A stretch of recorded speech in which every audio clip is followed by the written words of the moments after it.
మేళను జ్ఞాపకం చేసుకొని తను ఆరాధించుటకై సిద్ధపడుతూ వచ్చారు. మొక్కుబడి చెల్లించడానికి సిద్ధపడుతూ వచ్చారు. కాబట్టి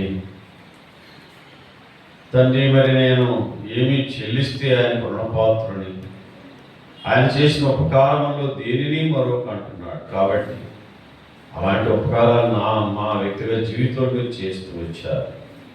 అందుని బట్టి మీ కృతజ్ఞతలు చెల్లిస్తూ 45 ఆస్తులను ఒకసారి మీ సిలువు సాటను బరుగుపరుచుకొని సమయానికి సందర్భానికి అవసరమైన లేఖన భాగాలు రాకుమారు దయచేసి మీరు మహిమ పొందుతామని యేసుక్రీస్తు పరిశుద్ధ నామములో ప్రార్థించి అడిగి వేడుకుంటున్నాను తండ్రి, ఆమేన్. ఇక్కడ భక్తులైన దావీదు అంటున్నాడు, యెహోవా నాకు చేసిన ఉపకారాలన్నిటికీ నేను ఏమి, ఆయనకి ఒక ప్రశ్న ఉందండి. ఏంటో ఉపకారాలు? ఆయన మన జీవితంలో ఎన్నో ఉపకారాలు చేస్తూ వచ్చాడు.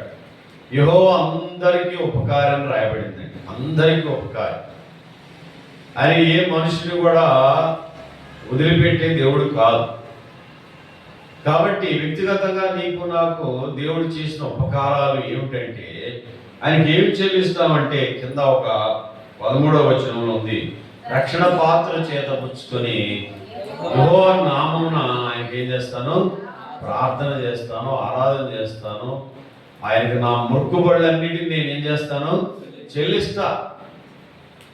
అంటే నేను ఏ రకమైనటువంటి అనుభవంలో ఉన్నానో జ్ఞాపకం చేసుకుని ఈ రక్షణ పాత్ర మనకు చాలా విలువైనదిగా మనం జ్ఞాపకం పెట్టుకోవాలండి. కాబట్టి ఈ రక్షణ పాత్ర చేతపుచ్చుకొని అంటున్నాడు. ఈ రక్షణ పాత్ర నీకు నాకు ఎలా వచ్చింది? మనం చాలా తేలిగ్గా ఈ రక్షణ పాత్ర అంటాం. ఈ రక్షణ పాత్ర చేతపుచ్చుకొని యెహోవా నామమున నీకు మొక్కుబడి చెల్లిస్తాను, నీ ప్రజలందరికీ చెల్లిస్తానంటున్నాం. ఈ రక్షణ పాత్రలో ఉన్నటువంటి అనుభవాలు ఏమిటి? ఈ రక్షణ పాత్ర నీ చేతికి నా చేతికి ఎలా వచ్చింది? ఇది ప్రభువుకి శ్రమల పాత్ర. ఆయన శ్రమల ద్వారా, ఆయన కష్టం ద్వారా, ఆయన ఆ గొల్గొతా కొండ మీద పడినటువంటి ఆ యొక్క శ్రమల ద్వారా నీకు నాకు రక్షణ పాత్ర చేతిలోకి వచ్చింది. కాబట్టి మనం తేలిగ్గా ఏమంటామంటే రక్షణ పాత్ర చేత. అసలు ఏమున్నాయి రక్షణ పాత్రలో? ఏముంటే ఆ విలువ, పాత్రకి విలువ వచ్చింది? ఖాళీ ప్లేటు మన ముందు పెడితే మనం ఇష్టపడతామండి? ఇష్టపడం కదా. కాబట్టి ఈనాడు ప్రజలందరూ కూడా ఈ నూతన సంవత్సరాన్ని పురస్కరించుకొని ఏ విందులు చేస్తున్నారు? ఏ విందులు? ప్రేమ విందులు. ఆ ప్రేమ విందులు మరి రకరకాలైనటువంటి మరి భౌతికమైనటువంటి పదార్థాల నుండి మనల్ని శారీరకంగా మనం ఏం చేస్తాయి? సంతోషం. అయితే రక్షణ పాత్రలో ఉన్నటువంటి ఆత్మీయమైనటువంటి అనుభవాలు ఏమిటి? అందులో 12 అనుభవాలు ఉన్నాయి. అయితే అన్నీ మనము జ్ఞాపకం చేసుకోలేము. కానీ ఈ రక్షణ పాత్ర ద్వారా నీకు నాకు కలిగినటువంటి ఆలోచన అంటే ఆశీర్వాదం ఏమిటి, మేలు ఏమిటి, అది ఎవరిది? ఈ రక్షణ ఎవరిది? రండి జ్ఞాపకం. కీర్తన 3వ కీర్తన 8వ వచనాన్ని జ్ఞాపకం చేసుకుందాం. కీర్తన 3:8 జ్ఞాపకం చేసుకుందాం. రక్షణ యెహోవాది, నీ ప్రజల మీదికి నీ ఆశీర్వాదం వచ్చునుగాక. రక్షణ ఎవరిదండి? దేవుడిచ్చింది. రక్షణ దేవుడిచ్చింది. దాని ద్వారా నీ ప్రజల మీదికి ఏది వచ్చిందంట? ఆశీర్వాదం వచ్చింది. ఏ ఆశీర్వాదం? సంపద ఏమైనా వచ్చిందా? డబ్బులు వచ్చినాయా? ధనం వచ్చిందా రక్షణ ద్వారా? అంటే కాదు. రక్షణ దేవుడిచ్చింది. ఎవరిచ్చారండి? ఎవరిచ్చారు ఈ రక్షణ? దేవుడిచ్చింది. దేవుడిచ్చిన రక్షణ ద్వారా మనకి ఏమి లభించింది? తన ప్రజలకు ఏమి లభించిందంటే లభించిందండి? ఆశీర్వాదం లభించింది. ఏ ఆశీర్వాదం అంటే అది దేవుని యొక్క సన్నిధిలో కీర్తన 21:5 అనుకోండి, చదువుదామా? కీర్తన 21వ కీర్తన 5వ వచనం. 21వ కీర్తన 5వ వచనం. నీ రక్షణ వలన అతనికి గొప్ప మహిమ కలిగెను, గౌరవ ప్రభావములు. రక్షణ వల్ల మానవునికి ఏం దొరికిందండి? గొప్ప రక్షణ ద్వారా ఏం దొరికిందంట? గౌరవ ప్రభావం దొరికినాయంటండి. అంటే ఒక వ్యక్తి రక్షించబడితే, దేవుని యొక్క బిడ్డగా మార్చబడితే, దేవుని సన్నిధిలో అతను దేవుని యొక్క అడుగుజాడలో నడుచుకున్నట్లయితే అతనికి ఏమొచ్చిందంటే గౌరవం వచ్చింది, ప్రభావం వచ్చింది. నీ రక్షణ వల్ల అతనికి గొప్ప ఏం కలిగిందంట? మహిమ కలిగింది. ఒకప్పుడు త్రోసివేసినటువంటి మనల్ని, ఒకప్పుడు తృణీకరించినటువంటి మనల్ని ఈనాడు అదే సమాజము వీరు దేవుని బిడ్డలండి, వీరు దేవుని ప్రజలండి, వీరు దేవుని సొత్తు అండి అని మన వైపు చూస్తున్నారు. కారణం ఏమిటంటే ఈ రక్షణ ద్వారా నీకు నాకు గొప్ప మహిమ వచ్చింది. త్రోసివేసినటువంటి మనల్ని, తృణీకరించబడినటువంటి మనల్ని, తృణీకరించబడినటువంటి రాయికి ఈనాడు తలకి ఏమైపోయిందంట? మూలరాయి అయింది. ఒక ఇల్లు కట్టాలంటే తలకి ఏముండాలి? కార్నర్ స్టోన్ ఉండాలి. తలకు మూలరాయి అయింది. కాబట్టి ఈ రక్షణ ద్వారా నీకు నాకు ఎంతదైన ఆధిక్యత దేవుడు అనుగ్రహిస్తూ ఇచ్చాడంటే, గౌరవ ప్రభావాలు 3వ వచనంలో అంటాడు. ఇంకొక 3వ వచనం, అదే అధ్యాయం 3వ వచనంలో శ్రేయస్కరమైన ఆశీర్వాదములతో నీవు అతను ఎదుర్కొని ఉన్నావు. అతని తల మీద అపరంజి కిరీటము ధరింపజేశాడు. రక్షణ ద్వారా నీకు గౌరవం వచ్చింది, కిరీటం వచ్చింది.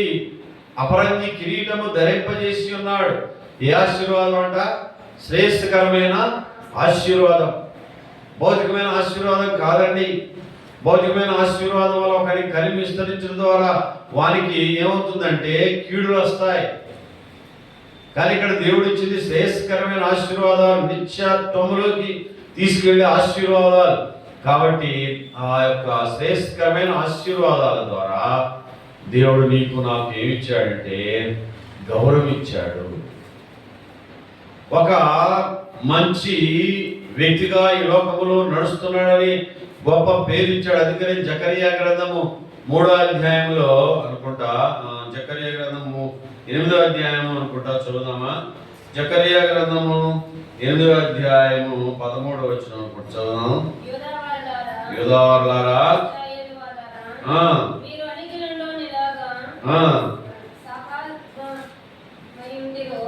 మంచి 23 వచ్చి చదువు. 23 సైన్యములకు అధిపతి యెహోవా సెలవిచ్చినది ఏమనగా, ఆ దినముల్లో ఆయా భాషలు మాట్లాడు అన్ని జనులు 10 మంది ఒక యూదుని చెంగు పట్టుకొని, దేవుడు నీకు తోడుగా ఉన్న సంగతి మాకు వినబడిన గాక మేము మీతో కూడా ఏం చేస్తారండి? ఎంతమంది అంట? ఒక యూదుని చెంగు పట్టుకొని ఎంతమంది వస్తారంట? 10 మంది వస్తారు. మరి 10 మంది వస్తే 10 మంది ఉంటే నెక్స్ట్ ఎంతమంది కావాలా? 100 మంది కావాలి. ఒక యూదుని చెంగు పట్టుకొని, అయా మీ దేవుడు, మిమ్మల్ని ఆశీర్వదించే దేవుడు, మీకు తోడుగా ఉన్న దేవుడు, మిమ్మల్ని నడిపించే దేవుడు, మిమ్మల్ని ఆశీర్వదించే దేవుడు ఉన్నాడని మేము విన్నాం కాబట్టి మేము కూడా మీతో వస్తాము. మేము కూడా మీతో. ఒక యూదుని చెంగు పట్టుకొని ఎంతమంది అన్యులు వస్తారండి? 10 మంది వస్తారు. అంటే దేవుడు ఇచ్చిన ఆశీర్వాదం ఎంత గొప్పదండి! ఎంత గొప్పదైన ఆశీర్వాదము. కాబట్టి ఈ ఆశీర్వాదాన్ని పొందుకోవడానికి మనం యోగ్యులుగా దేవుని యొక్క చేత ఏర్పరచబడిన వారంగా ఉన్నాం. కాబట్టి ఈ రక్షణ మనకి ఏంటంటే శాశ్వతమైనది. ఈ రక్షణ నిన్ను నన్ను పరలోకానికి తీసుకెళ్ళేది. అందుకనే యెహోవా నీవు చేసిన ఉపకారములకై నేను ఏమి చెల్లిస్తానయ్యా? గత సంవత్సరం అంతా నా జీవితంలో నీవు ఎన్నెన్నో మేలు చేస్తూ వచ్చావు, వాటిని లెక్కించదని అనుకుంటేనా అవికి తలకు మించినవి అంటాడు. 40వ కీర్తన 5వ వచనం అనుకోండి, చదువుదాం. 40వ కీర్తన 5వ వచనం చదవండి. కీర్తన 40.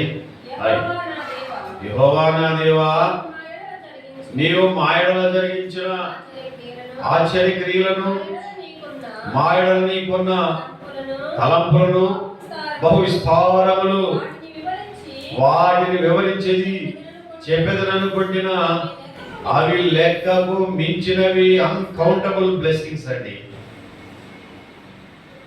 అవి లెక్కకు మించినవిగా ఉన్నాయి దేవుని యొక్క సన్నిధిలో. యెహోవా నా దేవా, నా యెడల నీవు జరిగించినటువంటి, అమ్మ ఇటు కూర్చోండి, సిస్టర్స్ కూర్చోండి, మా కుర్చీలో కూర్చోండి. కూర్చోగలిగితే కూర్చోండి. మా ఎడల జరిగించినటువంటి ఆశ్చర్య కార్యాలు, మా ఎడల జరిగించిన అద్భుత కార్యాలు అవి నేను వివరిస్తే ఎలా ఉన్నాయంట? అవి లెక్కకు మించినవి. నీకు సాటి అయిన వాడు ఎవడు? నీకు సాటి అయిన వాడు ఎవడు అని భక్తుడు తనకు తానే ప్రశ్నించుకుంటున్నాడు. కాబట్టి అయ్యా, యెహోవా నాకు చేసిన ఉపకారములకై నేను ఆయనకి ఏమి చెల్లిస్తాను? ఏమి చెల్లిస్తే ఆయన రుణం తీరుద్ది? ఏమి చెల్లిస్తే ఆయనకి మనం ఆనందపరచగలం? ఏమి చెల్లిస్తే ఆయన సంతోషపరచగలం? కాబట్టి ఈ యొక్క నూతన సంవత్సరంలో ప్రభు నీతో నాతో మాట్లాడుతున్నాడు. రక్షణ యెహోవాది. ఆయన తన ప్రజల మీదకి ఆశీర్వాదం తీసుకొచ్చాడు. అంతేకాకుండా కీర్తన 29:11 చదవండి. కీర్తన 29:11. యెహోవా తన ప్రజలకు బలమును అనుగ్రహించును. యెహోవా తన ప్రజలను సమాధానము కలుగజేసి వారిని ఏం చేశాడండి?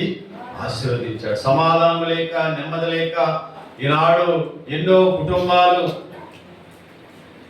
ఎంతగానో బాధపడే పరిస్థితి ఉంటుంది.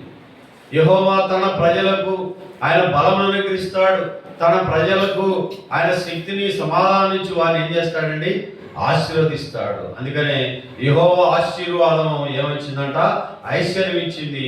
అది నరుల కష్టం చేతి ఎక్కువ కాదని సామెతల గ్రంథంలో జ్ఞానైన సొలొమోను అంటాడు. కాబట్టి రక్షణ పాత్ర ఎంత విలువైందండి. ఈ రక్షణ పాత్రలో ఉన్నటువంటి ఒక 3 కాంపోనెంట్స్ని నేను గుర్తు చేస్తాను. గుర్తు చేసి మనం ఆరాధనకై సిద్ధపడదాం. రండి, ఎఫ్సీయులకు రాసిన పత్రిక 1వ అధ్యాయం 7వ వచనం చూద్దాం. ఎఫ్సీయులకు రాసిన పత్రిక 1వ అధ్యాయం 7వ వచనం చదవండి. దేవుని కృపా మహదైశ్వర్యమును బట్టి ఆ ప్రేమియందు ఆయన రక్తం వలన మన విమోచనము, అనగా మన అపరాధములకు క్షమాపణ మనకు కలిగి ఉన్నది. కాబట్టి మొట్టమొదటి రక్షణ పాత్రలో ఉన్నటువంటి అనుభవం ఏంటంటే క్షమాపణ.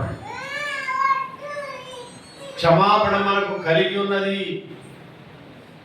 రక్షణ పాత్ర నువ్వు తేలిక అనేస్తున్నావు, కానీ ఆ యొక్క రక్షణ పాత్రలో ఉన్నటువంటి మొట్టమొదటి కాంపోనెంట్ ఏంటంటే ఫర్గివ్నెస్. దేవుడు తన ప్రజలైన వారిని క్షమించడానికి లోకానికి వచ్చాడు.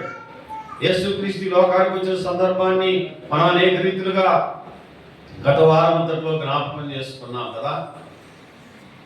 కాబట్టి ఇక్కడ మళ్ళీ చదవమ్మ మాట 1వ అధ్యాయం 7వ వచనం. దేవుని కృపా మహదైశ్వర్యమును బట్టి ఆ ప్రేమియందు ఆయన రక్తం వలన ఇప్పుడు మన విమోచనము, అనగా మన అపరాధములకు మనకు క్షమాపణ కలిగి ఉన్నదండి. మన అపరాధములకు మన క్షమాపణ మనకి కలిగి ఉన్నది. ఆల్రెడీ ఫాస్ట్ టెన్స్ అది. అంటే ఆయన మన అపరాధములన్నింటినీ ఆయన ఏం చేస్తూ వచ్చాడు? క్షమిస్తూ వచ్చాడు. అంటే క్షమాపణ నీకు నాకు దయచేస్తూ వచ్చాడు.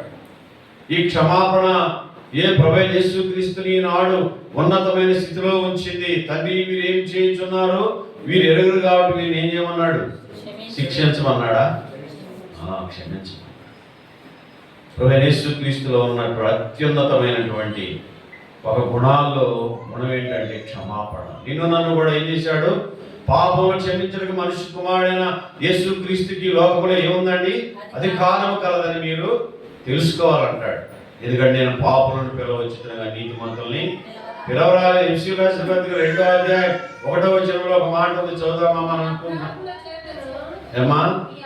మీ అపరాధముల చేతను పాపముల చేతను మీరు చచ్చిన వారై ఉండగా ఆయన మనల్ని క్రీస్తుతో కూడా ఏం చేశాడండి? అపరాధములంట పాపం. ఏంటి? రెండింటికి ఏంటి? అపరాధం అంటే ఏంటి?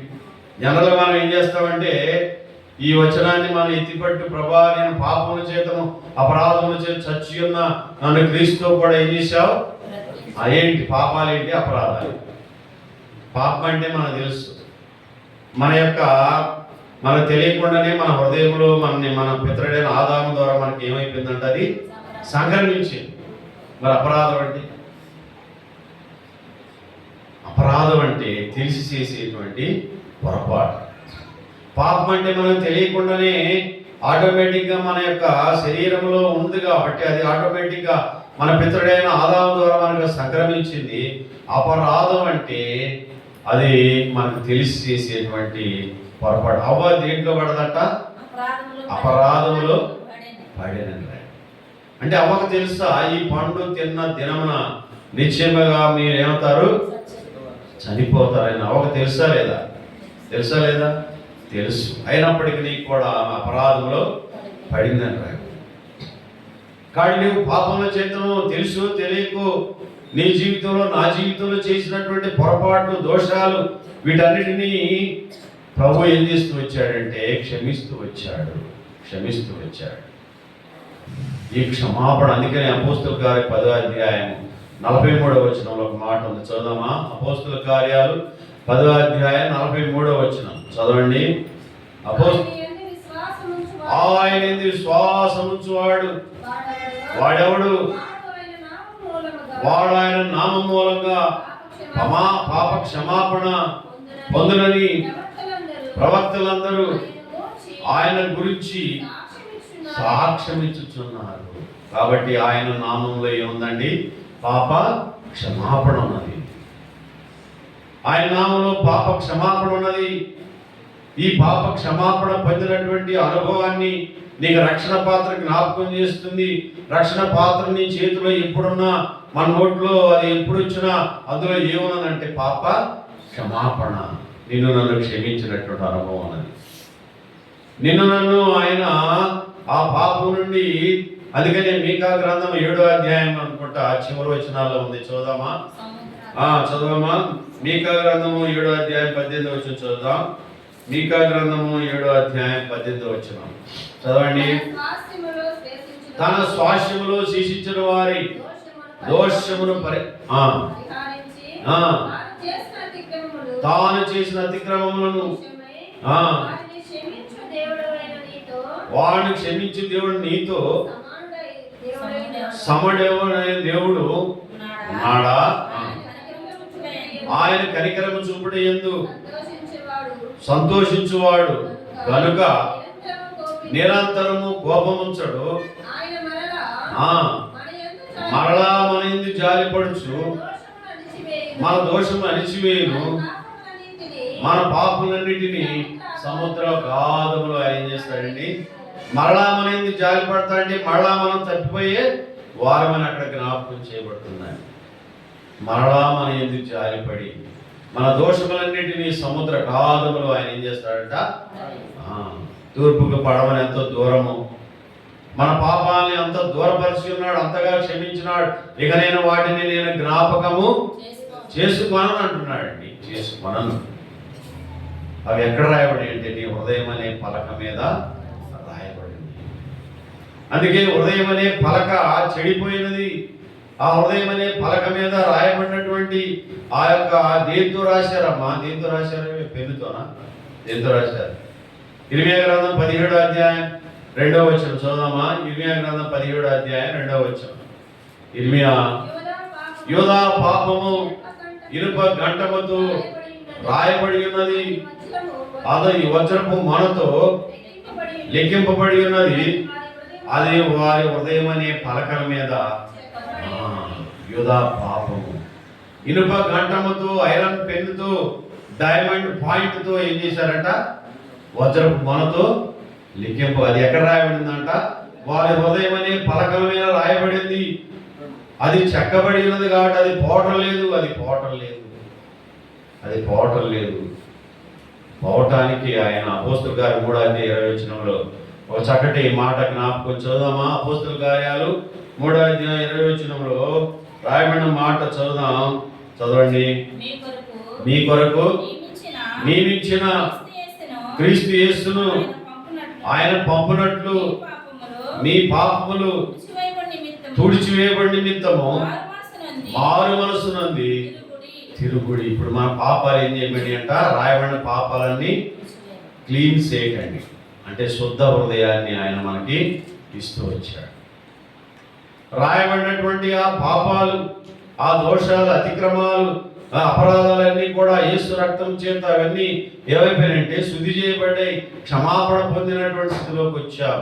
కాబట్టి రక్షణ పాత్ర ఎంతదో మన ఇక్కడ దేవుడు జ్ఞాపకం చేస్తూ వచ్చాడు. దేవుని సన్నిధిలో రక్షణ పాత్రలు ఉన్నటువంటి అనుభవం ఏంటో జ్ఞాపకం చేస్తూ వచ్చాడు. అందుకనే 2020 సంవత్సరంలో మనం కూడా ఈ మాట చెప్పాలి. దావీదులాగా, ప్రభువా నువ్వు చేసిన ఉపకారం నేను నీకేమీ చెల్లించదు. ఏం చెల్లిస్తే ఆ రుణం తీరుద్ది. అందుకని అపోస్తుల కార్యాలు 12వ అధ్యాయం 39 వచ్చి చదవండి. ఈ వాగ్దానము ఏ వాగ్దానం అమ్మా? ఈ వాగ్దానం అంటే పైన ఉంది, చదవండి. పేతురు మీరు మారు మనసు పొంది పాప క్షమాపణ నిమిత్తము ప్రతివాడు యేసుక్రీస్తు నామమున బాప్తిస్మం పొందుడి. అప్పుడు మీరు పరిశుద్ధాత్మనే వరాన్ని పొందుదురు. చదవం. ఈ వాగ్దానం మీకును మీ పిల్లలకును దూరస్తులందరికీ, అనగా ప్రభు అయిన మన దేవుడు తన ఎందుకు పిలిచిన వారందరికీ చెందులని వారితో చెప్పండి. ఇప్పుడు మీకును మీ పిల్లలకును దూరస్తు. ఇందులో 3 వర్గాలు ఉన్నాయండి. ఈ వాగ్దానం ఎవరైతే మారు మనసు పొందారో, పాప క్షమాపణ పొందుతారో, నీటి బాప్తిసం ద్వారా సాక్ష్యం ఇస్తారు, వారి పరిశుద్ధాత్మనే వరాన్ని పొందుతారు. ఈ వాగ్దానం మీకును మీ పిల్లలకును దూరస్తులందరికీ. ఎవరండి? మీరెవరు? మీ పిల్లలు ఎవరు? దూరస్తులు ఎవరు? చెప్పండి. ఎవరండి? మీరు, మీ పిల్లలు. దూరస్తులు అంటే మనమే, మనం దేవునికి దూరస్తులే. మరి మీరు మీ పిల్లలు అంటే ఎవరు? రండి చదువుదాం. 27వ మత్తయి సువార్త 27వ అధ్యాయం 25వ వచనం. మత్తయి సువార్త 27వ అధ్యాయం 25వ వచనం. అందరు ప్రజలందరూ వాని రక్తము మా మీదను మా పిల్లల మీద ఉండునుగా కానీ.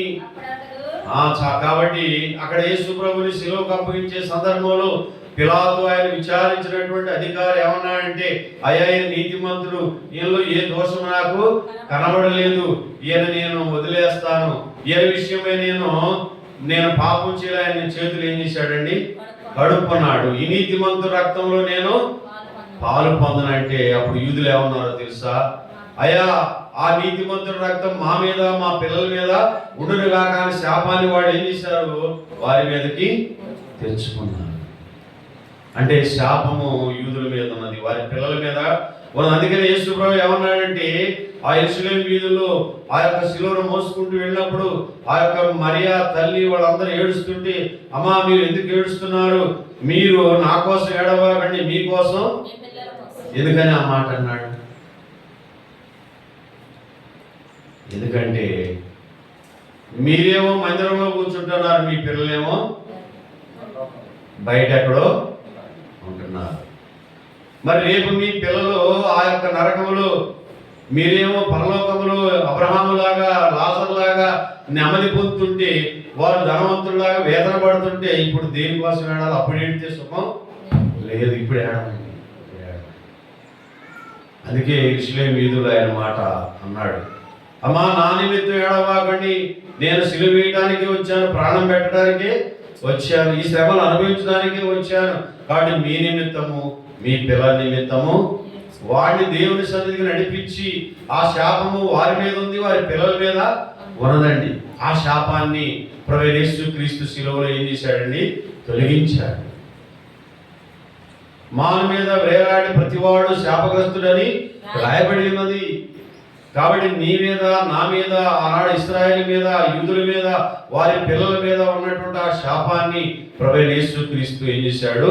తొలగిస్తూ వచ్చాడు. అందుకనే మీ మీద మీ పిల్లల మీద అలాగే అన్యులైనటువంటి దూరస్తులైన మీకును చెందునని అక్కడ పేతురు ద్వారా మాట్లాడుతున్నాడు. వారి హృదయం ఏమైపోయిందంటే పొడవబడింది. 37వ వచనం చదవమ్మా. అదే అధ్యాయం 37వ వచనం 2వ అధ్యాయం 30. వారి మాట విని హృదయంలో నొచ్చుకొని, సోదరులారా మేమేం చేస్తే రక్షణలోకి వస్తామయ్యా?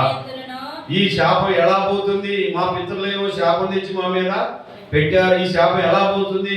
మేము ఎలా ఏం చేయాలి అంటే పేతురు అంటున్నాడు, అయ్యా మీరు మారు మనసు పొందండి, నా వైపు తెరవండి, లోకం వైపు తిరగవద్దు, నా వైపు తిరగండి, పాప క్షమాపణ పొందండి, ఎందుకంటే నేను పాపం క్షమించడానికే నా వైపు తిరగండి. నీటి బాప్తిస్మం ద్వారా సాక్షి ఉన్నప్పుడు మీరు పరిశుద్ధాత్మ అనే వరాన్ని పొంది ఈ వాగ్దానం మీకును మీ పిల్లలకును దూరస్తులందరికీ చెందునని ఆయన వారితో చెప్పాను. కాబట్టి ఆ జాబితాలో మనం దూరస్తులుగా ఉన్నాం, శాపగ్రస్తులుగా ఉన్నాం. కాబట్టి పాపమును క్షమించడానికి ఈ లోకానికి వచ్చాడు. పాప క్షమాపణ మానవ జీవితానికి అత్యంత ప్రాముఖ్యమైనటువంటి అనుభవంగా మనం జ్ఞాపకం చేసుకోవాలండి. ఎవరిని క్షమించరో భౌతికంగా మనం చూస్తే, కానీ ప్రభు క్షమించాడు. ప్రభు నిన్ను నన్ను క్షమించాడు, విమోచించినాడు, విడుదల చేస్తూ మరలా మనం మన ఎందుకు జాలిపడచ్చు అంటే మనం మరలా తప్పిపోయేవారు ఆయన తెలుసు కాబట్టి మరలా మనల్ని జాలిపడచ్చు. ఆయన ఏం చేశాడండి? మనల్ని క్షమిస్తూ వచ్చు. కాబట్టి ఈ రక్షణ పాత్రలో ఉన్నటువంటి అత్యంత ప్రాముఖ్యమైనటువంటి ఒక అనుభవం ఏంటంటే పాప క్షమాపణ. రెండో అనుభవం చూద్దాం. రండి. రెండో అనుభవాన్ని జ్ఞాపకం చేసుకుందాం. మొదటి పేతురు పత్రిక 1వ అధ్యాయం 18వ వచనాన్ని జ్ఞాపకం చేసుకుందాం.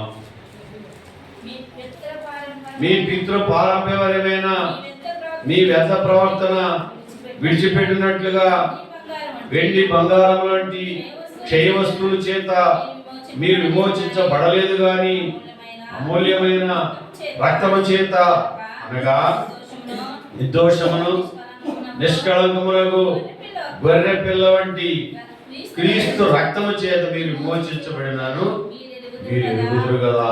రెండోది విమోచన, రిడెంప్షన్. రక్షణ పాత్రలో ఉన్నటువంటి ఇంకొక ప్రాముఖ్యమైనటువంటి అనుభవం ఏంటంటే విమోచనము, విడుదల. ఎక్కడి నుంచి విమోచనము? పితృ పారంభమైన మన వ్యర్థ ప్రవర్తన విడిచిపెట్టినట్లుగా. అంటే మన పితరుల ద్వారా మనకి ఏమొచ్చిందంటే వ్యర్థ ప్రవర్తన వచ్చింది. మీరు వెండి బంగారం వంటి క్షయ వస్తువుల చేత మీరు విమోచించబడలేదు కానీ గొర్రె పిల్ల యొక్క క్రీస్తు రక్తము చేత. అది ఎలాంటి రక్తం అంటే నిష్కళంకమైనది, నిర్దోషమైనది. గొర్రె పిల్ల వంటి క్రీస్తు రక్తము చేత మీరు విమోచించబడతారని మీరు ఎరుగుదురు కదా. ఎరిగినప్పుడే ఆ రక్షణ పాత్రలో ఉన్నటువంటి గొప్పతనాన్ని మనము అర్థం చేసుకోగలం. అందుకని హెబ్రీయులకు రాసిన పత్రిక 2వ అధ్యాయం 9వ వచనం చూద్దామా? హెబ్రీయులకు రాసిన పత్రిక 2వ అధ్యాయం 9వ వచనాన్ని జ్ఞాపకం చేసుకున్నాం. ఇందువల్ల దేవుని కృప వలన ఆయన ప్రతి మనుషుని కొరకు మరణము అనుభవించినట్లు దూతల కంటే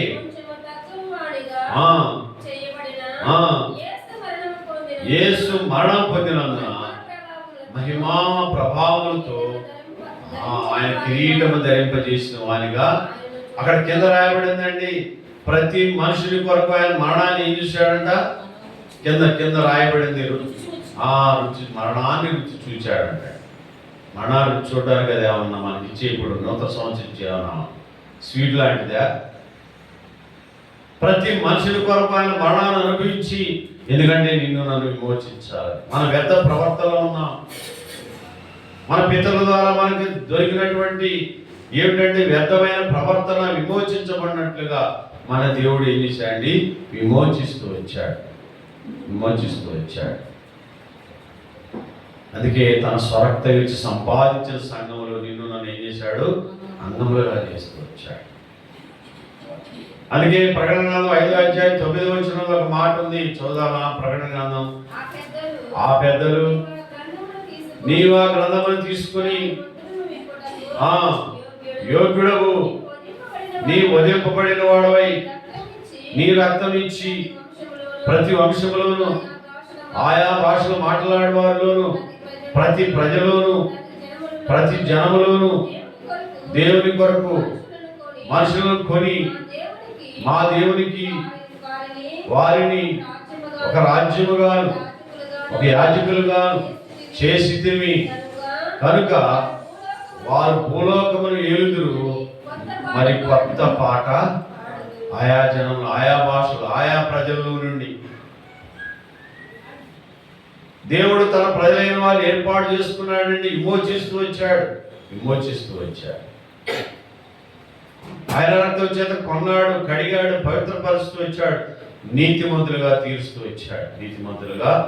తీరుస్తూ వచ్చాడు, విమోచిస్తూ వచ్చాడు. కాబట్టి యెహోవా చేసిన ఉపకారములకై ఆయనకి ఏమీ చెల్లించు. రక్షణ పాత్ర చేతపుచ్చుకొని ఆయన నామంలో ఆయన ప్రజలందరి ఎదుటి నూతన సంవత్సరంలో నా యొక్క హృదయార్పణను ఆయనకి ఏం చేస్తాను, అర్పిస్తానంటున్నాడు.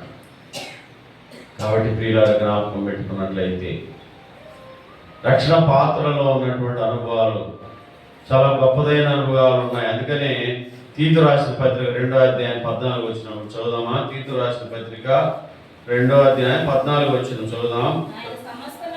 ఆయన సమస్తమైన దుర్నీతి నుండి మనం విమోచించి సత్క్రియలను ఆసక్తి గల ప్రజలను తన కోసము పవిత్రపరచుకొని తన సొత్తుగా చేసుకోవడానికి తన్ను తానే ఆ శిలువలో తన్ను తానే అర్పించుకున్నాడు.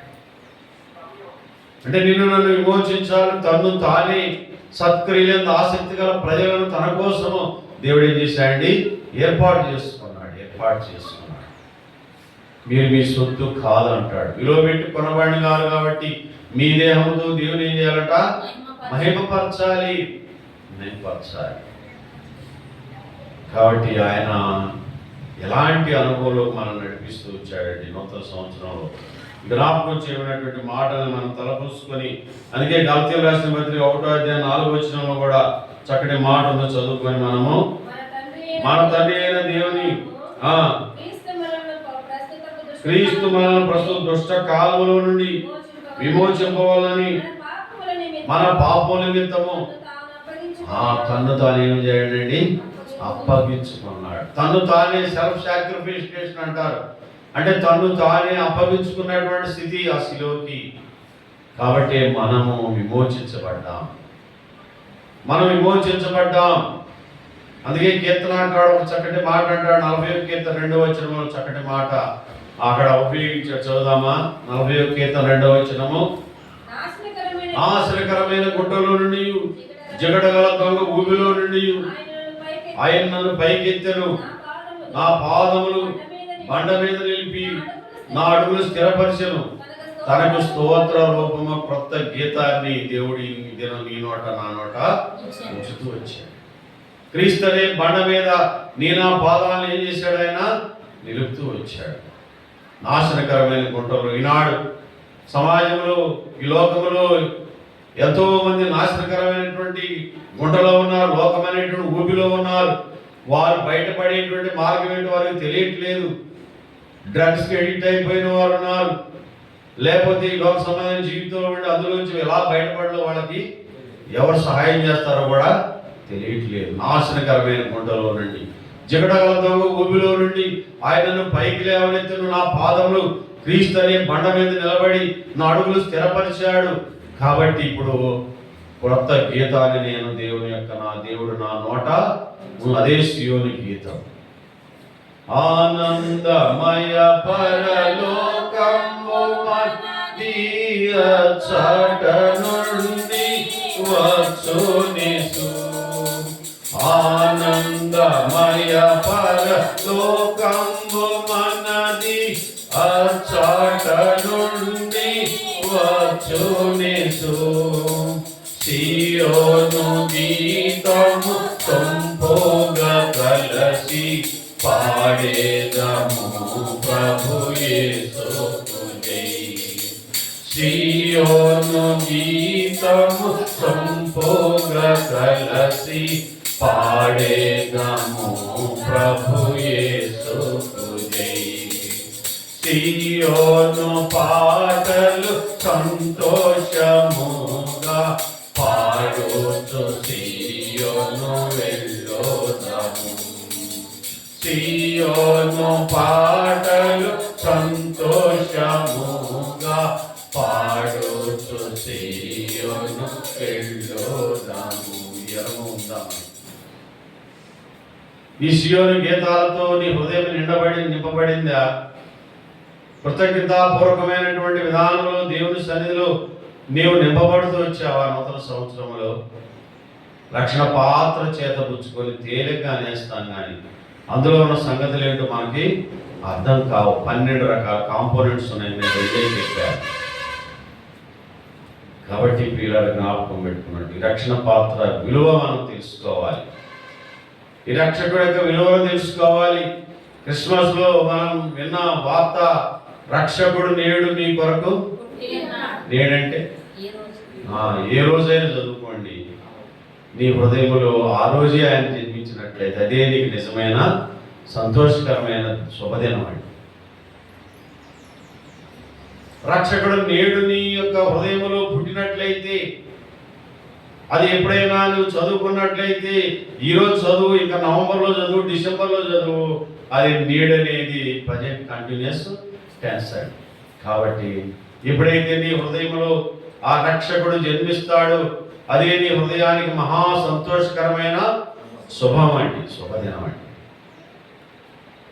ఆ శుభదినాన్ని మనము భౌతికంగా ఆచరించి మనం సంతోషపడతాం. మనకిచ్చిన ఆర్థికపరమైనటువంటి ఇసులుబాటుని బట్టి, లౌకికమైనటువంటి ఆనందాన్ని బట్టి సంతోషమే, కానీ నీ హృదయ ఆనందము, నీ సంతోషము నువ్వు ఎప్పుడైతే దేవుని సన్నిధికి వస్తావో, రాత్రి కూడా చెప్పాను, నీ సన్నిధిలో ఏమున్నదండి? సంపూర్ణ సంతోషం అన్నది. ఆయన సన్నిధిలో సంపూర్ణ సంతోషం ఉన్నది. ఆయన సన్నిధిలో ఎంతగా మనం ఆనందిస్తామో అంతగా ఆయన మన పక్షంగా కూడా ఆయన పరలోకములో ఆయన ఆనందించేవాడుగా ఉంటాడు. కాబట్టి యెహోవా, నీవు చేసిన ఉపకారములకు నేను ఏమి నీకు చెల్లించెదను. నీవు ఇచ్చే రక్షణ పాత్ర చేత పుచ్చుకొని నీ నామంలో నీ కృతజ్ఞతలు చెల్లిస్తున్నాను, నేను ఆరాధిస్తున్నాను. నా హృదయాన్ని, ఎందుకంటే నన్ను క్షమించావు, నన్ను విమోచించావు, నన్ను నీతిమంతునిగా చేశావు, నన్ను పరసంబంధిని వారసునిగా చేశావు, నాకు పరిశుద్ధత ఇచ్చావు. ఇవన్నీ కూడా ఈ యొక్క రక్షణ పాత్ర ఉన్నటువంటి అనుభవాలే. పరసంబంధ ఆశీర్వాదానికి వారసునిగా చేశావు, ప్యూరిఫికేషన్ ఇచ్చావు, హోలీనెస్ ఇచ్చావు, శాంటిఫికేషన్ ఇచ్చావు. ఇవన్నీ దేవుడి నుంచి వచ్చినటువంటి ఆ పాత్ర ఉన్నటువంటి అనుభవాలే. ఇలాంటి అనుభవాల్ని ఎన్నైనా మనం జ్ఞాపకం చేసుకోవచ్చు, ఎన్ని అయినా జ్ఞాపకం చేసుకున్నా. అందుకనే మీరు విలువ పెట్టుకోవడం. ఏ మనుషుడు కూడా తన సహోదరుని విమోచించలేడు.